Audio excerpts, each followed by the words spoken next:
Kepala Kejaksaan Negeri Maluku Tengah, Herbert Pesta Hutapea, melantik Yuda Warta Prambada Arianto sebagai Kepala Seksi Intelijen Kejari Maluku Tengah, Jumat 6 Februari 2026.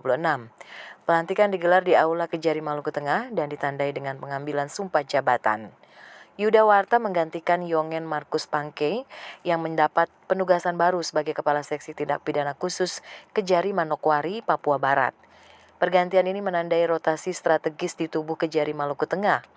Kepada wartawan, Yuda menegaskan bidang intelijen memiliki peran strategis, termasuk sebagai jembatan informasi kejaksaan kepada masyarakat. Karena itu pihaknya akan mengedepankan keterbukaan dan responsivitas agar informasi yang disampaikan tetap berimbang dan akurat. Kejaksaan Negeri Maluku Tengah akan tetap menjunjung profesionalisme dan transparansi dalam penanganan setiap perkara. Proses hukum perkara akan dijalankan secara tegas dan terukur sesuai ketentuan perundang-undangan. Akan selalu komunikasi dengan media karena di bidang intelijen sebagai humas, sehingga harus terbuka, semua informasi harus balance, terbuka. Kalau mau media mau tanya nanti langsung berhubungan sama intelijen. Itu aja, kita terbuka aja.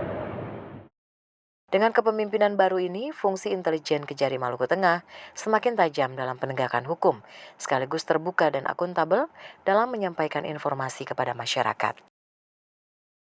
Dari Masohi, Maluku Tengah, kontributor TVRI Fatahila Sia melaporkan.